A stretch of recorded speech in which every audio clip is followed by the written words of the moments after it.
From the CBS Broadcast Center in Los Angeles, this is CBS2 News at 5 p.m. 2 more men from President Trump's inner circle learn what special counsel Robert Mueller says they're guilty of and how long one of them should go to jail. A substantial term of imprisonment, that's what federal prosecutors are recommending to punish President Trump's former attorney, Michael Cohen. And the special counsel just revealed some startling new accusations against former Trump campaign manager Paul Manafort. CBS2 political reporter Dave Ryan is here now with the latest, and today's developments just could affect the president. Dave. No question about it, because these are 2 of the central figures in the Russia investigation. They may be the 2 most important figures. The filings came down quickly today from the teams looking into Russia's influence in the 2016 presidential election. Regarding Michael Cohen, there were 2 filings today, one by Mueller's team and the other by prosecutors in New York. Regarding Paul Manafort, Mueller's team said he lied and lied a lot. The special counsel didn't hold back about former Trump campaign chairman Paul Manafort. He said the convicted criminal told multiple discernible lies to prosecutors. Among them, Manafort's contact with a man named Konstantin Kilimnik, a Russian tied to Moscow's intelligence services, accused of hacking the Democratic National Committee. But there was plenty more. Witness tampering in his bank fraud trial, a $125,000 wire transfer to a firm he hired, and communications with the White House in 2018, after Manafort had already been convicted. Mueller's team alleges Manafort reached out in February and May of this year. About what? Mueller won't say. Hi, Mike. What do you think is going to happen today? Meanwhile, President Trump's former attorney, Michael Cohen, learned about what could happen to him next week. In a court filing just hours ago, they said Cohen should go to jail for 4 years for these crimes: tax evasion, making false statements to financial institutions, illegal campaign contributions, namely the so-called hush money payments to 2 women who say they had affairs with Mr. Trump, and lying to Congress about his communications with then-candidate Trump about building a tower in Moscow. Federal prosecutors also noted that, quote, Cohen seeks extraordinary leniency, a sentence of no jail time based principally on his rose-colored view of the seriousness of the crimes and his provision of certain information to law enforcement. But the crimes committed by Cohen were more serious than his submission allows and were marked by a pattern of deception that permeated his professional life, end quote.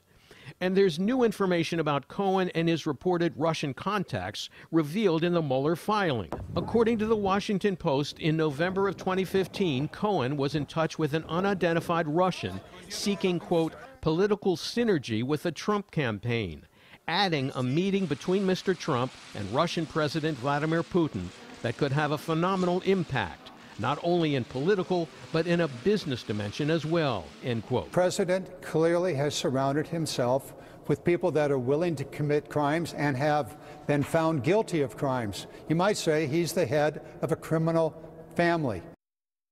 Now, Cohen will be sentenced next week on December 12th. Manafort will have to wait until early February, but that might not be the end of it for him. In today's filing, Mueller says they may bring new charges against him. Back to you. Now, this evening, Mr. Trump wrote on Twitter, totally clears the president, thank you. The White House then issued a statement saying today's filings offered nothing new or damaging to the president. Of course, some experts believe that's not the case. Now back to you, Pat. All right. Thank you, Dave. And White House sources tell CBS News White House Chief of Staff John Kelly is expected to resign in the coming days. It's also reporting special counsel Robert Mueller's team has questioned Kelly about possible obstruction of justice. They say Kelly and President Trump have reached a stalemate in their relationship and have even stopped talking to each other. Former U.S. Attorney General William Barr could be joining the administration in that same position. President Trump today nominated him to replace Jeff Sessions. He was Attorney General from 1991 to 93 under President George H.W. Bush. Well, the president made another nomination today, Heather Nauert, to be the U.S. ambassador to the UN. She is currently the spokeswoman for the State Department, but before that, she was an anchor for Fox News. The Ventura County Sheriff's Sergeant, who lost his life in the Thousand Oaks tragedy, died by a CHP officer's bullet. Now, that was the revelation today from investigators looking into last month's shooting. CBS 2's Randy Page live in Thousand Oaks with this sad revelation. Randy. That's right, Pat, and a shocking one at that. To understand how this could have happened, though, the Ventura County Sheriff says you have to understand what both of these law enforcement officers were up against from the moment they arrived at the Borderline Bar and Grill 1 month ago today.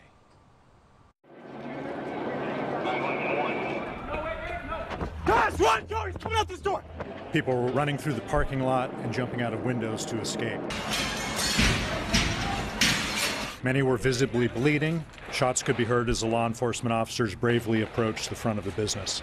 And at that moment, Ventura County Sheriff Bill Ayub said, surrounded by the chaos, the screams, and the confusion, Sergeant Ron Heelis and a California Highway Patrol officer, both carrying rifles, ran toward the gunfire. The suspect attacked almost immediately, firing multiple rounds at both men. Sergeant Heelis was struck 5 times by gunfire from the suspect. These bullets cause serious injuries, but potentially survivable injuries. Today, I'm deeply saddened to inform you that Sergeant Heelis was also struck by a 6th bullet. This bullet struck Sergeant Heelis in the chest and struck his heart. FBI analysis confirmed that this was a rifle round fired by a CHP officer.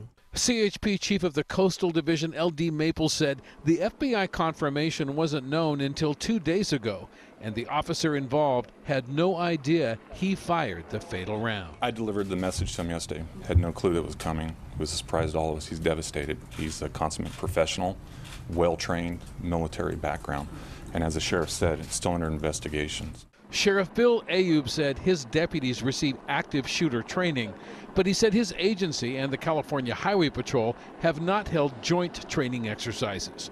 Could more comprehensive training make a difference in a tragic accident like this? Thank you for that question. I actually would like to speak to that. I've seen a video. I've heard of statements. I've seen evidence related to the unfortunate death of Sergeant Heelis, and I can tell you that it was just a tragic detail that unfolded so rapidly. In my view, is unavoidable. The identity of the CHP officer has not been released. We are told he is on voluntary leave. And Pat, Jeff, of course, the remaining question in this horrible crime is what prompted Ian Long to commit this mass murder? Well, today the authorities here simply said they really don't know. They're still trying to figure it out. Let's go back to you. All right, very sad indeed. Thank you for that, Randy. Now take a look at the difference a day makes. Yesterday it poured all day long, it seemed, but you're looking live at downtown LA, where you can see it is clear tonight. Chamber of Commerce shot, isn't it? During the rain, it was a roller coaster of evacuations in the burn areas. CBS 2's Tina Patel is live in Lake Elsinore, where she's been talking with evacuees who are just tired of having to pack up and go. Tina. Yeah, they had to leave when the fire came, and then this is the second round of storms. Some say that what they saw here last night actually makes them feel better about their ability to weather the next inevitable storm, but there are others who say they're even more worried about what's still to come. When a river of water and mud started flowing through this Lake Elsinore neighborhood, Eduardo Guillen and his family packed up and left. My kids are the ones that saw it, and they were yelling at their mom, Mom, we have to leave, we have to leave. It's the third time they've had to evacuate since moving here last year. First for the Holy Fire, then for the storms last week. It's not the greatest feeling when you buy a decent, nice home and you get kicked out of it. It is what it is. Many of his neighbors rode out the storm because the rain didn't seem so bad at first, and because they say past storms seem to fizzle out. There's so many warnings that they give us all the time, and then they never amount to anything. So you get inoculated. I've been here 10 years, and this has never happened. But this time, since they had the Holy Fire, all the debris and everything, this was a different type of a rain. Emergency crews are already clearing roads and basins to prepare for the next round of storms. They hope the debris flows last night will be a wake-up call for homeowners. These are somewhat mild to moderate storms that came through. Imagine storms that probably may come down the road this winter that could create significant chaos and significant damage.